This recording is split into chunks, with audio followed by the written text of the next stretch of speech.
So we prepare now for week number 5 of the 2014 NFL season, and some of you surely, with bye weeks being present, even though there aren't a lot of teams on bye this week, might still be looking for some assistance, if you will, trying to determine what matchups to go with, who to stay away from, who to play, who maybe to pick up, and hopefully I can help you in that area in this video. So let's get going. My week 5 fantasy football sit and start, and then as always, I give you some recommendations at the end of the video of guys you should maybe consider picking up on the waiver wire that can either help you now in the short term or maybe just as importantly in the long term. I'll start off with quarterbacks to look at maybe sitting this week.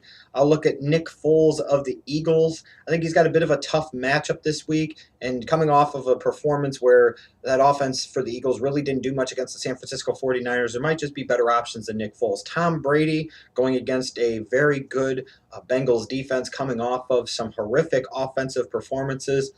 Granted, it's not all Tom Brady's fault. I give you that, and I have been very vocal about that, but from a fantasy standpoint, that really doesn't matter. The bottom line is the results, and you're pretty close to the point now if you drafted Tom Brady where you might have to consider, honestly, giving up on Tom Brady. A couple of quarterbacks to start this week. I think you got to feel very confident starting Eli Manning against the Atlanta Falcons. If anything, a guy like Eli only further accentuates my whole point that I made in my fantasy football draft tips series about the fact that you only need to draft one quarterback in a one quarterback league, because there will be some quarterbacks on the waiver wire when you need them for bye week matchups, or if you got your guy that you drafted sucks or really struggles, like let's say a Tom Brady. You look at Eli Manning, he had a monster week against the Redskins, and I'd expect him to have another good week against a boo-boo ass Falcons defense. And then I think you got to go with Big Ben taking on the Jaguars. I mean, pretty much you could run the gamut.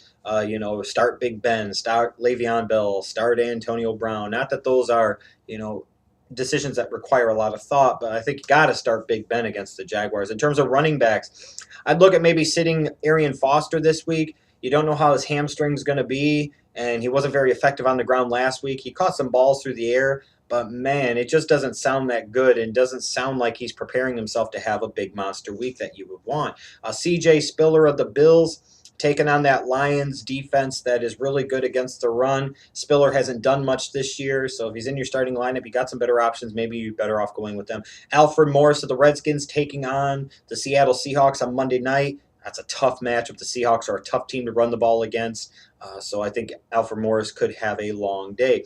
Running backs to consider starting this week. I look at Bishop Sankey of the Tennessee Titans taking on the Cleveland Browns. Yeah, I kind of have some concerns at recommending this just because I'm not sure Wisenhunt is smart enough to realize that at this point Bishop Sankey is clearly his best option, and that Jake Locker should not be throwing the ball a ton with Sankey and Sean Green. They need to run the ball more. But at some point in time, Bishop Sankey is going to have a breakthrough week, and the Browns defense has been torched through their first 3 games of the season. So the matchup is very ripe for a Bishop Sankey if he gets the opportunities. You look at Doug Martin in his matchup this week. I think he's got a solid matchup. He didn't tear it up against the Steelers, but he did have a touchdown. And I think with Glennon there as the starter, it'll open things up at least a little bit more for Doug Martin. I think he could be in for a nice day. And I can't believe I'm saying this, but you need to start LaShawn McCoy. I know a lot of people are getting frustrated because they drafted him primarily number 1 overall in their fantasy drafts, and they're like, what the hell's going on? Yes, there's injuries on the offensive line. He hasn't put up big numbers like you would hope and expect for spending a number 1 overall pick on a guy. So a lot of people are frustrated. People are panicking. They want to trade low with this guy, and they don't want to play him. You need to start LaShawn McCoy. You drafted the guy high for a reason. Have faith that eventually he's going to have a big week. It's better to get stuck with him having a bad week than you benching him when he has that 180-yard, 2 or 3 touchdown performance, and you'll feel like a jackass. Wide receivers to sit this week, I might look at Michael Crabtree of the San Francisco 49ers taking on the Kansas City Chiefs. Just at this point in time, not a lot in terms of that 49ers passing game, frankly, so I don't know how much of a threat Crabtree is going to be. Mohamed Sanu taking on the New England Patriots in the Sunday night game.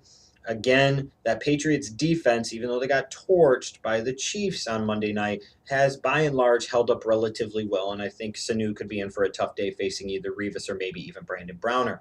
And then I maybe would have to go Pierre Garçon of the Redskins taking on the Seahawks.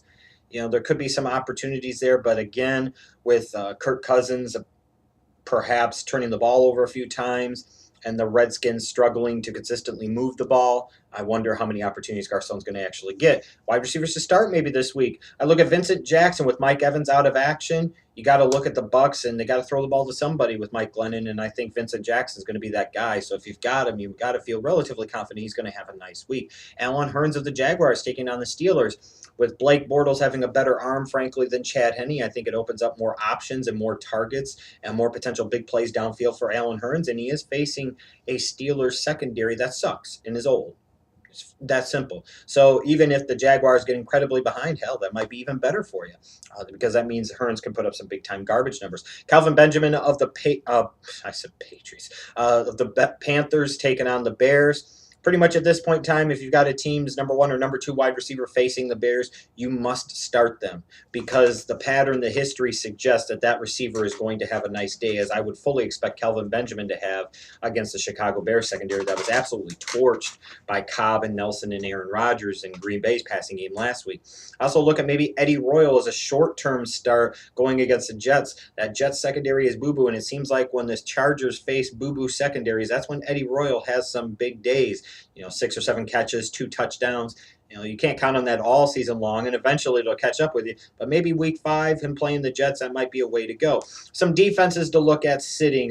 Houston, I would say, against Dallas, even though Houston's defense has been pretty good for most of the first 4 weeks of the season, Dallas's offense does have the ability to put up some points. So I don't know that that's the best matchup. Same thing for Arizona taking on Denver.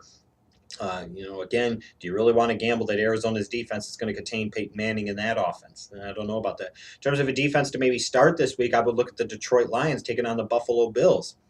Buffalo Bills offense to begin with isn't that particularly explosive. They should struggle to run the ball against the Lions. And with Kyle Orton in there, I'm sorry, I just don't view it as that, at this point in time anyways, I don't view it as that much of an upgrade over E.J. Manuel. So those would be some of the guys in defenses to sit and start. In terms of the waiver wire, now here's a couple of things. As the bye weeks start, this is where you can really make some hay. Like, for example, in one of my leagues, I'm one of those guys, got like 4 of them, but in the league that I'm the commissioner of, somebody released Seattle's defense when they were on a bye. Now, Seattle's defense, this guy took in the 6th round. And by week 4, he was releasing them to fill another spot because they were on a bye, which further accentuates my point about don't overdraft these team defenses because more likely than not, for one reason or another, you're not going to get nearly the return out of the investment that you think you're going to. And this perfectly proves my point. Whereas defenses like Houston and Buffalo were drafted much later on. I know in that league, I took the New England Patriots team defense in the second to last round. Second to last round. And I'm not even sure that Houston's defense even got drafted. I almost took them.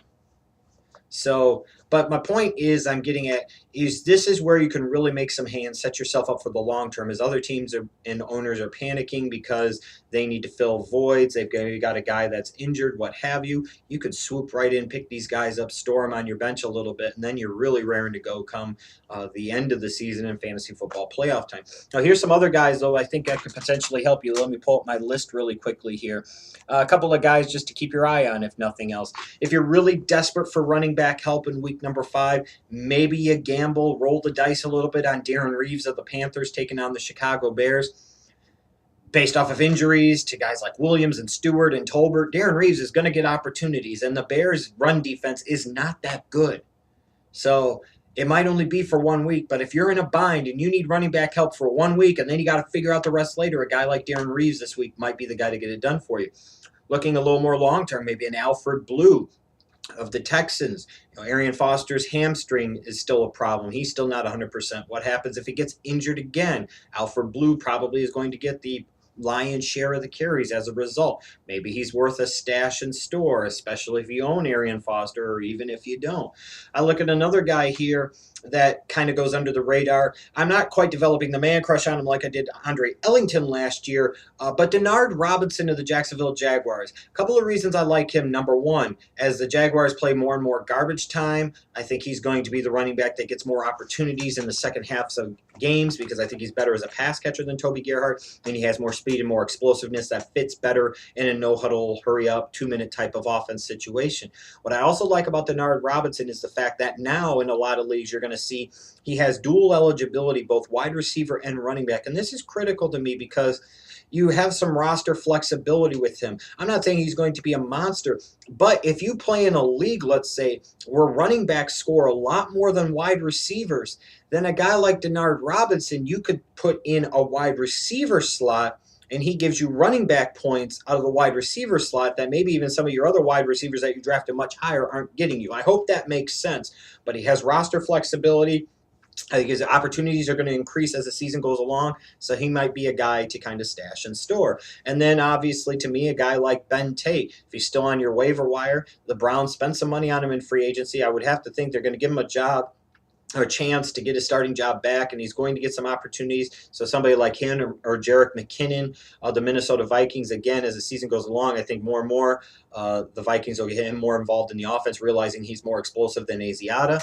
So some running backs to keep in mind, and some wide receivers to keep in mind too, guys like Terrence Williams of the Cowboys. I still think he's a bit touchdown dependent as a number 2 in that offense, but as more teams maybe start to shadow coverage and double cover Dez Bryant, the opportunities are going to open up for Terrence Williams. I look at a guy like Dwayne Bowe for the Kansas City Chiefs. I can't believe I'm recommending him, but at some point in time, the Chiefs are going to put up some type of points through the air, you would think, and they're going to have to throw to somebody other than Travis Kelce. And with Donnie Avery going out with a hernia surgery, you would think Dwayne Bowe, as the season goes along, will start to get in a rhythm, and he'll have at least a couple of nice games. And I look at Marvin Jones for the Cincinnati Bengals. Sanu has been solid so far this year, but this was a Marvin Jones that produced nicely as a number 2 wide receiver opposite A.J. Green last year for Andy Dalton of that Bengals offense.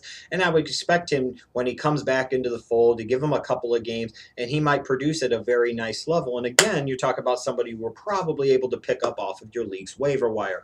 So if you have any other questions, throughout the week, make sure you tweet them to me at pfspot_Schlegel on Twitter. They'll either be part of Q&As, or if they're last-minute Sunday morning questions while you're trying to set your lineups, I'll just answer them right for you on Twitter. But let me know what you think about my sit starts of this week. And if any of you have been tracking this, let me know how I did in week number 4, and let me know how my recommendations have worked for you, good, bad, or otherwise, season to date.